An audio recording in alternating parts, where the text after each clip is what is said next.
Bonsoir et bienvenue à ceux qui nous rejoignent en compagnie d'Olivier Martinelli. Bonsoir Monsieur Martinelli. Bonsoir. On vous retrouve dans un instant, mais tout de suite les nouvelles du jour.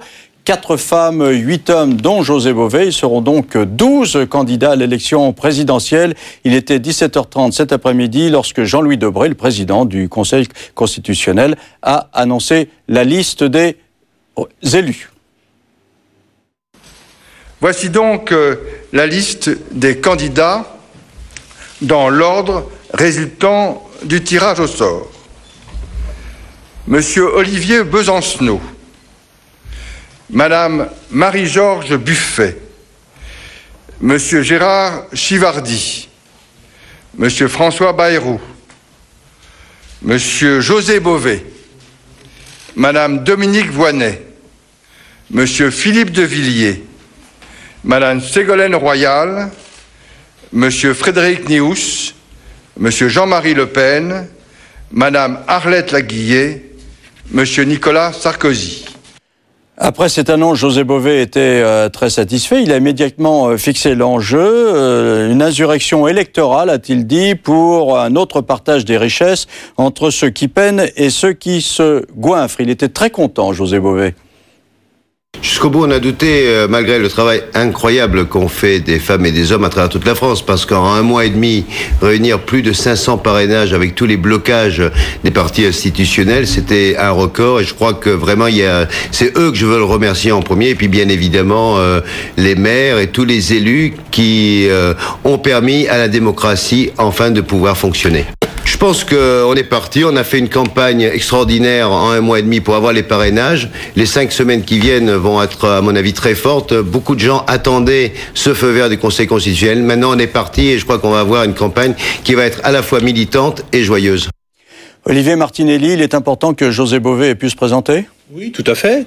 Je crois que José Bové incarne un courant de l'opinion. C'est pas le nôtre, hein. Non, ce n'est pas le nôtre, mais pour autant, je me félicite toujours de la présence de tous les courants d'opinion lors de l'élection présidentielle, car c'est à ça que sert l'élection présidentielle. Elle sert à exposer les différentes visions du monde, et à ce titre, José Bové a le droit également d'exposer la sienne. J'ajoute que, pour savoir la difficulté qu'il y a à collecter les paraphes, les parrainages, je dois dire que c'est une performance, et je pense, ça le surprendra peut-être, mais je pense à tous ces militants, notamment ceux que j'ai rencontrés en Corse, et qui aujourd'hui doivent être contents du travail accompli, puisqu'ils auront également leur candidat.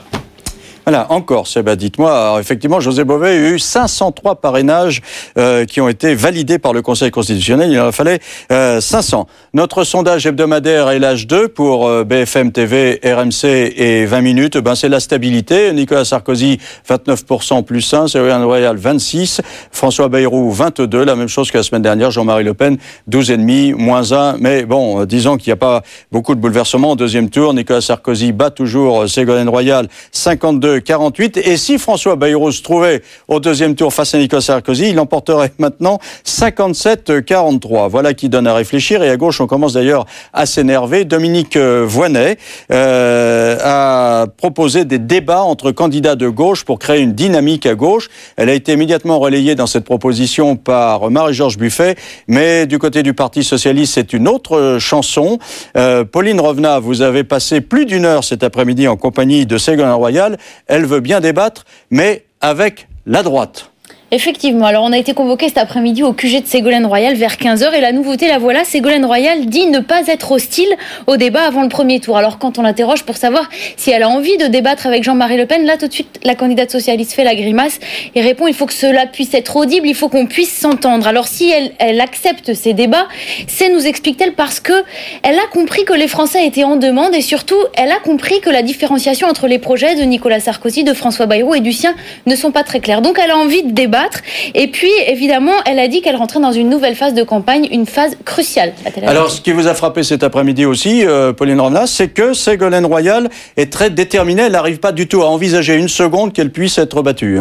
Ah non, aucun doute possible. De toute façon, vous le savez, elle a dit vouloir reprendre sa liberté. Elle l'a répété aujourd'hui en boucle. Et puis, la nouveauté, c'est qu'elle se projette. En fait, si elle est élue, elle dit qu'elle va rendre des comptes, une sorte de jury citoyen à elle. Pourquoi pas devant l'Assemblée nationale, s'interroge-t-elle devant nous. Alors, si cela se fait de manière solennelle, peut-être. Elle dit aussi être favorable au non-cumul du mandat parlementaire et ce applicable dès mars 2008. Donc ça, c'est aussi une nouveauté.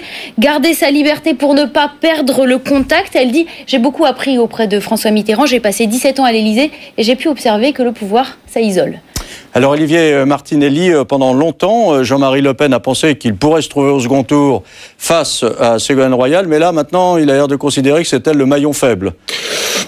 C'est-à-dire qu'au vu de son début de campagne, effectivement, elle s'est affaiblie. Pour autant, Jean-Marie Le Pen continue à considérer qu'il peut être au deuxième tour et qu'il va être au deuxième tour. On ne peut pas se fier, bien évidemment, au sondage d'opinion réalisé par voie téléphonique, car on sait qu'il sous-estime toujours assez dramatiquement le Front National. Je dis dramatiquement parce que, ensuite, évidemment, nos adversaires se réveillent le soir de l'élection avec la gueule de bois, en quelque sorte.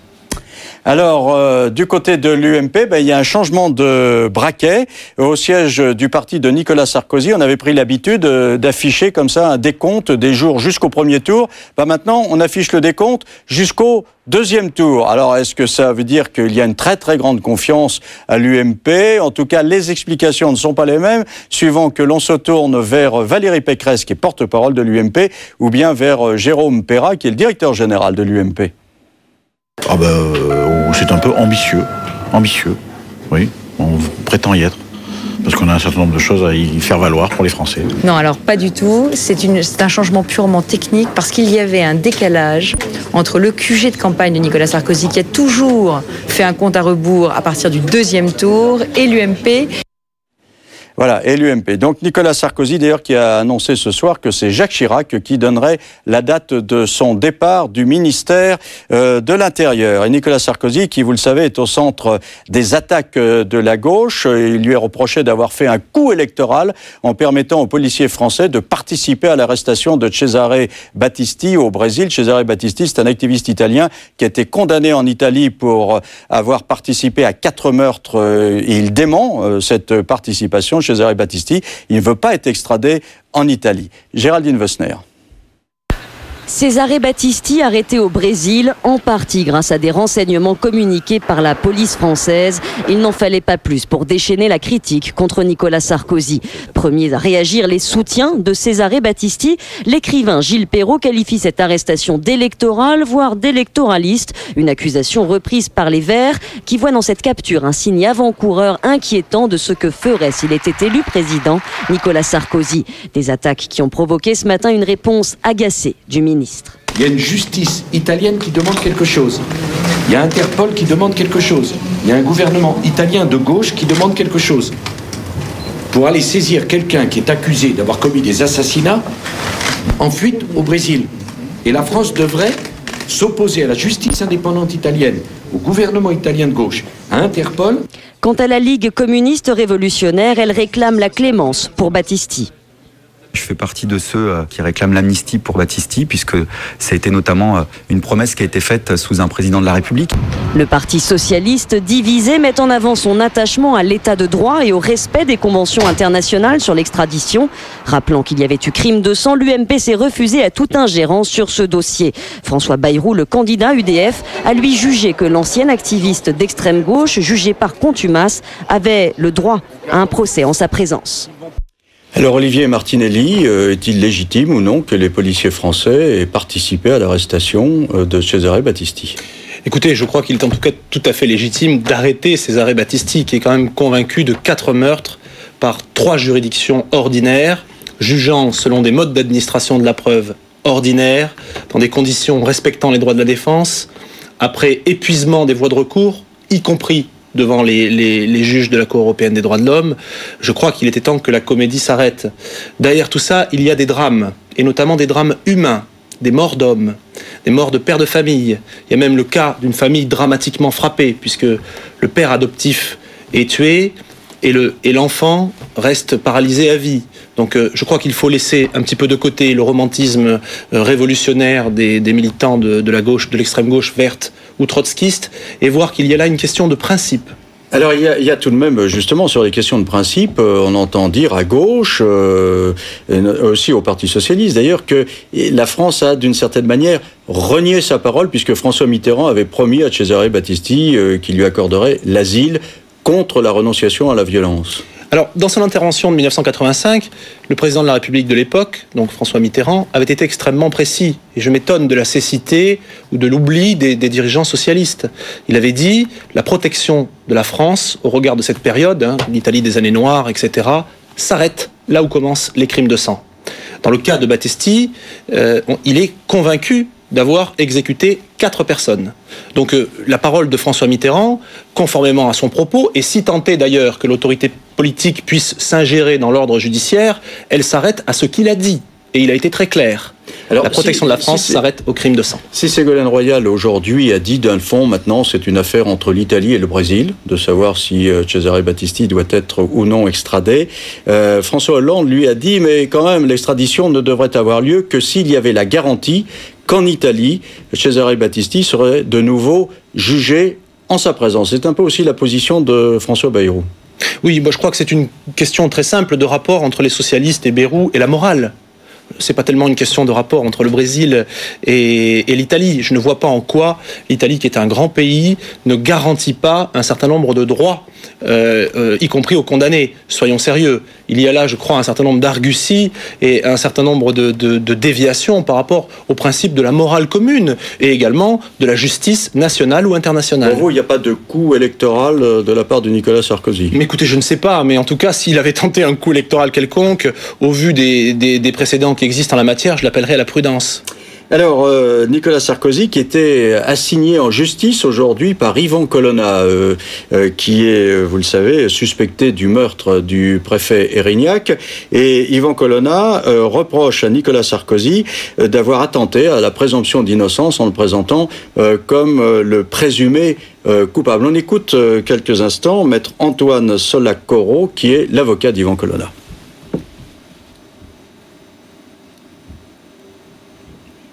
Il arrive, me dit-on. Voilà. Non, bon, alors, écoutez, maître Colacoro estime qu'effectivement... Solacaro, pardon. Oui, pardon, vous êtes corse en plus, alors je ne peux pas me permettre comme ça d'égratigner un nom corse. Mais je vous en prie, monsieur Mazerolle. Solacaro dit qu'il y a eu atteinte à la présomption d'innocence. Oui, maître Solacaro a raison. En effet, tout accusé est présumé innocent tant qu'il n'a pas été déclaré à titre définitif coupable. Or, je crois que dans le cas d'Yvan Colonna, il est dans une procédure d'appel de la décision de première instance. Il aura ensuite la voie de la cassation et ensuite, éventuellement, le recours aux juridictions européennes. Aussi longtemps que ces voies de recours ne sont pas épuisées, il ne peut pas être déclaré coupable. Même présumé. Bah écoutez, non, je suis désolé, encore une fois, il y a des principes. On ne peut pas présumer quelqu'un ou déclarer quelqu'un coupable tant que l'ordre judiciaire n'a pas dit son dernier mot. Alors, revenons-en maintenant à la campagne proprement dite. Ségolène Royal a proposé hier une de 6e République, Pauline Revenat en parlait tout à l'heure, et Bruno Gollnisch a dit c'est la lepénisation des esprits. Alors là, vraiment, il faut se lever de bonne heure quand même pour trouver une lepénisation des esprits dans la 6e République. Bruno Gollnisch faisait écho à une campagne, à plusieurs campagnes du Front National qui sont intervenues dans les années 90 sur la 6e République et tendant à l'instauration d'une 6e République. C'est la raison pour laquelle cette reprise de l'idée par les socialistes l'a amusé. Oui, mais tout de même, alors vous-même, vous proposez effectivement une République différente avec un seul mandat de 7 ans pour le président de la République, mais est-ce que vous êtes prêt à rogner plus exactement, pour être très précis dans la terminologie, les pouvoirs du président de la République? Non, ça n'est pas utile. La Constitution de la 5e République a mis en œuvre un régime politique qui garantit l'autorité de l'exécutif et qui, en principe, préserve les droits du Parlement pour peu que l'exécutif n'en abuse pas. Donc, à ce titre, c'est une bonne constitution, ce sont de bonnes institutions. Simplement, il faut, selon nous, moduler la durée du mandat, 7 ans, non renouvelable. Puis, il importe de faire un certain nombre de réformes de structure. Mais est-ce que vous ne dynamitez pas quand même les institutions quand vous voulez, par exemple, des élections législatives à la proportionnelle à un tour ?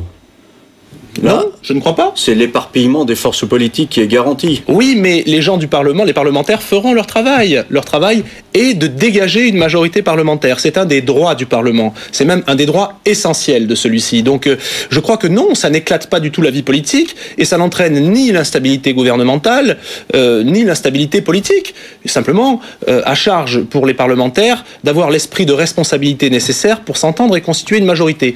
J'ajoute autre chose. Les institutions de la Ve République ont prévu en elles-mêmes et par elles-mêmes les conditions de l'autorité gouvernementale. C'est ce que l'on a appelé le parlementarisme rationalisé. C'est tout ce qui permet au gouvernement d'imposer un certain nombre de choses au Parlement, y compris à la majorité parlementaire, qu'il s'agisse de la maîtrise de l'ordre du jour, qu'il s'agisse du vote bloqué, qu'il s'agisse des articles engageant la responsabilité du gouvernement, 49.1, 49.2, 49.3. Donc tout ça est très codifié. Je ne vois pas en quoi la proportionnelle pourrait entraîner une quelconque instabilité.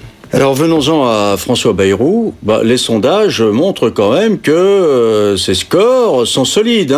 Semaine après semaine, il est là, au-dessus de 20 points, sur les talons de Ségolène Royal, et loin devant Jean-Marie Le Pen.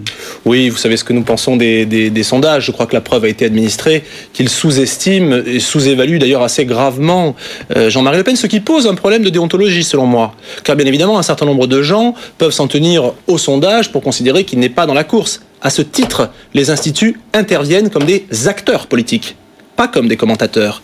Et ils interviennent comme des acteurs sans que leur responsabilité soit engagée. Quand on pose une question à quelqu'un qui répond oui, je vote Bayrou plutôt que Le Pen ou plutôt que Ségolène Royal. Vous savez bien que l'électorat Le Pen est sous-déclaré pour des raisons qui sont liées à la diabolisation. Il y a des corrections dans les instituts de sondage. Oui, mais les correctifs. Encore une fois, là, il faut être précis. Il faut être précis pour pouvoir en parler correctement. Quel est le critère du correctif ? Il n'y a aucun critère rationnel à la correction, puisque par définition, c'est une opinion diabolisée qui ne se déclare pas. Alors, sans parler des sondages, qu'est-ce que vous répondez à ceux qui se disent, après tout, avec François Bayrou, on va pouvoir en finir avec ce duopole gauche-droite, Parti socialiste, UMP, et lui, il a vraiment une chance de l'emporter, alors que Jean-Marie Le Pen n'a strictement aucune chance. Mais c'est vous qui dites qu'il a une chance de l'emporter. Moi, non, je parle de ceux qui pensent ça. Oui, mais moi, je crois que, pour l'instant, nous ne savons pas où en est François Bayrou, qui commence déjà par faire un score à 2 chiffres. Ce sera déjà pas si mal pour lui. Ce sera d'ailleurs déjà un exploit au regard de son score de 2002. Bon, ce que je crois simplement, c'est que les gens savent bien qu'il y a en France une polarisation politique avec d'un côté des partis qui sont des partis qui présentent entre eux des nuances d'ailleurs presque imperceptibles. Et puis de l'autre côté, il y a un parti qui représente l'opposition à ce système. Ce parti, c'est le Front National et les gens le savent. Oui, alors tout de même, Jean-Marie Le Pen a été élu pour la première fois à la députation. C'était en 1956. Ça fait 51 ans. S'il était en situation de pouvoir gouverner un jour, ça se saurait quand même. 51 ans. Ça n'est pas un argument, ça prouve son expérience. Oui. Naturellement, lorsqu'on a été parlementaire français, parlementaire européen, qu'on a beaucoup voyagé, qu'on a créé une entreprise, c'est sûr qu'on est un homme expérimenté, vous avez raison. Oui, expérimenté. Enfin, c'est pas non plus la très grande nouveauté, 51 ans d'existence politique. Mais la politique ne consiste pas nécessairement en la nouveauté, elle consiste à apporter des solutions aux problèmes concrets des gens. C'est ce que Jean-Marie Le Pen s'essaye à faire, je crois, avec succès. L'autre jour, après l'intervention de Jacques Chirac à la télévision, Bruno Gollnisch a dit que la mise en garde de Jacques Chirac sur l'extrémisme est d'une extrême sottise. En quoi est-il sot de dire que l'extrémisme est dangereux? Mais parce que nous ne sommes pas des extrémistes. Mais il n'a pas dit, Jacques Chirac n'a jamais prononcé le nom du Front National. Je pense que Bruno Gollnisch aurait reconnu le Front National lorsque Jacques Chirac a dit « Ne composez jamais avec l'extrémisme, le racisme, l'antisémitisme ou le rejet de l'autre ». Pardon, je crois que le président de la République visait assez nominalement le Front National, dont il craint une nouvelle poussée, à mon avis, à juste raison. Et il a voulu une fois de plus nous stigmatiser selon les méthodes détestables qui ont été les siennes pendant 10 ans, c'est-à-dire l'amalgame, la simplification abusive, la réduction arbitraire, si vous voulez, aux heures les plus sombres de notre histoire. Bon, tout ça, ce sont des méthodes détestables de quelqu'un qui sort de 2 mandats complètement invertébrés, il faut bien le dire, et qui finalement a raté sa vocation d'homme politique de gauche. C'est Jacques Chirac. Oui, mais encore une fois, il n'avait pas cité le nom du Front National. Donc je pense que dans cette intervention, tout le monde a compris que c'était le Front National qu'il visait. Oui, vous compris. Écoutez, ça me semble évident. Jacques Chirac n'a eu qu'un seul ennemi politique dans toute sa carrière, c'est ce qu'il a dit. Il a dit, je n'ai eu qu'un seul ennemi politique, c'est Le Pen et le Front National. Donc quand il parle d'extrémisme, terminologie très en vogue au sein de l'UMP et du Parti Socialiste, je ne pense pas qu'il vise les poussières d'électeurs qui peuvent se porter sur M. Chivardi. Il vise naturellement le Front National qu'il craint, à juste titre. Alors, vous avez trouvé un concurrent dans le registre patriotique, c'est Philippe de Villiers qui disait hier soir chez nos confrères d'Europe 1 que finalement c'était lui qui imprimait le rythme et les idées à la campagne. On l'écoute. Je pense que mes idées sont majoritaires. Quand je vois que Ségolène Royal maintenant fait chanter la Marseillaise dans ses réunions là cet après-midi, eh bien, mes idées sont majoritaires. Quand je vois que Nicolas Sarkozy parle de l'identité nationale, oh là là, vous vous rendez compte si c'est moi qui en parle, mes idées sont majoritaires. Et il y a un moment donné où les Français vont passer de la tentation, de l'hésitation, au choix. Alors ? Écoutez, Philippe de Villiers a raison de dire que les victoires électorales commencent par la conquête des esprits. De ce point de vue, nous avons gagné la bataille des idées, c'est sûr. Simplement, je crois que ce n'est pas lui du tout qui va capitaliser quoi que ce soit en la matière. Il est d'ailleurs un nouvel arrivant, en quelque sorte, sur le front du patriotisme, après avoir été ministre, après avoir été parlementaire. Il s'est rendu compte qu'effectivement, il y avait un courant d'opinion qui portait les Français au patriotisme. Il tente de s'y raccrocher. Il a raison qu'il continue ses efforts. Alors, il y a tout de même cette proposition de Nicolas Sarkozy de créer un ministère de l'immigration et de l'identité nationale qui a été approuvé d'ailleurs par Jean-Marie Le Pen, mais en même temps avec causticité parce que c'est Nicolas Sarkozy qui l'a proposé. Qu'est-ce que vous y voyez, vous, dans ce possible ministère ? Écoutez, j'y vois deux choses. D'abord, un ministère ne préjuge pas de la politique que l'on va conduire. Premier point. Deuxième point, que ne l'a-t-il pas fait avant ? Il y a eu en juin 2005 un remaniement ministériel. Il aurait pu demander la création d'un ministère de l'immigration et de l'identité nationale et en prendre la tête. Or, il ne l'a pas fait. Il le fait maintenant parce qu'il pense qu'il y a un risque de déperdition de voix UMP ou de voix en général vers le Front National. Donc, je crois que la création d'une entité administrative ne préjuge pas de la politique suivie. Que veut-il en faire ? Est-ce pour régulariser les clandestins comme il l'a fait en juillet 2006 ? Est-ce pour donner le droit de vote aux immigrés comme il l'a proposé en octobre 2005 ? Il dit défendre des valeurs qui sont la laïcité, la République, l'égalité des femmes laïcité ? Et des hommes. C'est l'homme qui a reconnu, qui a institutionnalisé l'islam de France et qui considère qu'il faut, en violation de la loi sur la laïcité de 1905, qu'il faut financer les mosquées et la formation des imams. Où est la laïcité là-dedans ? Quelle définition vous donnez, vous, au Front National, de l'identité française au jour d'aujourd'hui ? L'identité française, c'est une somme, c'est avant tout une somme de sentiments, une somme de références et d'attachements charnels à un passé, à un peuple, à une terre. Qu'est-ce que c'est l'attachement charnel ? Parce que ça peut être un attachement c'est très simple, intellectuel. Renan disait c'est une âme. Oui. C'est pas charnel. Non, c'est à la fois intellectuel et charnel. Je dirais que c'est charnel au travers de l'attachement qu'on peut avoir au territoire, au paysage, et c'est spirituel, bien évidemment, au travers de l'attachement que l'on a à l'histoire de son pays. La France, c'est ça. L'identité française, c'est ça. Et l'enracinement, c'est ce qui est nécessaire pour que chacun se construise. Alors, il y a toujours cette question que l'on se pose quand il s'agit du Front National. L'identité française, est-ce qu'elle concerne tous ceux qui ont aujourd'hui la nationalité française ? Oui, bien sûr, dans la mesure où cette nationalité française n'est pas une simple formalité administrative, dans la mesure où elle est attachée à un sentiment d'attachement, encore une fois, à un sentiment d'amour même. Lorsqu'on fait sien une histoire, on peut dire qu'on rejoint une communauté. Oui, mais est-ce que ça veut dire que ceux qui ont obtenu au jour d'aujourd'hui la nationalité française entrent forcément dans cette catégorie, ou bien est-ce que vous avez des interrogations ? Non, ceux qui ont obtenu la nationalité française la conserveront, à moins qu'ils n'aient la double nationalité, auquel cas nous leur demanderons de choisir, ce qui est bien naturel, car l'allégeance ne se divise pas, elle ne se partage pas. Il faut choisir, on est national d'un pays ou d'un autre. Pour les autres, ils sont bien évidemment tous, ils deviennent par la nationalité les héritiers d'un passé, les héritiers d'une histoire, les héritiers de traditions qu'ils vont assumer. Ce que nous demandons simplement, c'est que à l'avenir, les procédés d'acquisition de la nationalité française s'attachent à la connaissance de l'histoire et pas seulement à la langue, et s'attache à un certain nombre de choses, de respect matériel des lois et des coutumes du pays d'accueil. Une dernière chose, demain il va y avoir une grève des enseignants en France. Est-ce que vous jugez que les enseignants sont marqués idéologiquement? Vous le dites par exemple dans votre programme des magistrats, il faut arrêter la politisation de la magistrature. Est-ce qu'il y a aussi une politisation des enseignants? Je dirais qu'il y a surtout une extrême politisation de la nomenclatura de l'éducation nationale, c'est-à-dire les syndicats, les corps d'inspection, les corps de formation des maîtres. C'est surtout cette nomenclatura-là qui est responsable d'un certain nombre de déviances. Les enseignants ont parfaitement le droit d'avoir des opinions politiques, même si ce ne sont pas les miennes ou si ce ne sont pas celles de la majorité des Français, peu importe, c'est leur droit. Mais par contre, je crois qu'il faut bien différencier leur cas de l'idéologie qui a été suivie par l'ensemble, encore une fois, de la nomenclatura de l'éducation nationale. Merci Olivier Martinelli d'avoir été avec nous ce soir. Dans un instant, vous aurez un journal complet d'informations. Très bonne soirée à tous.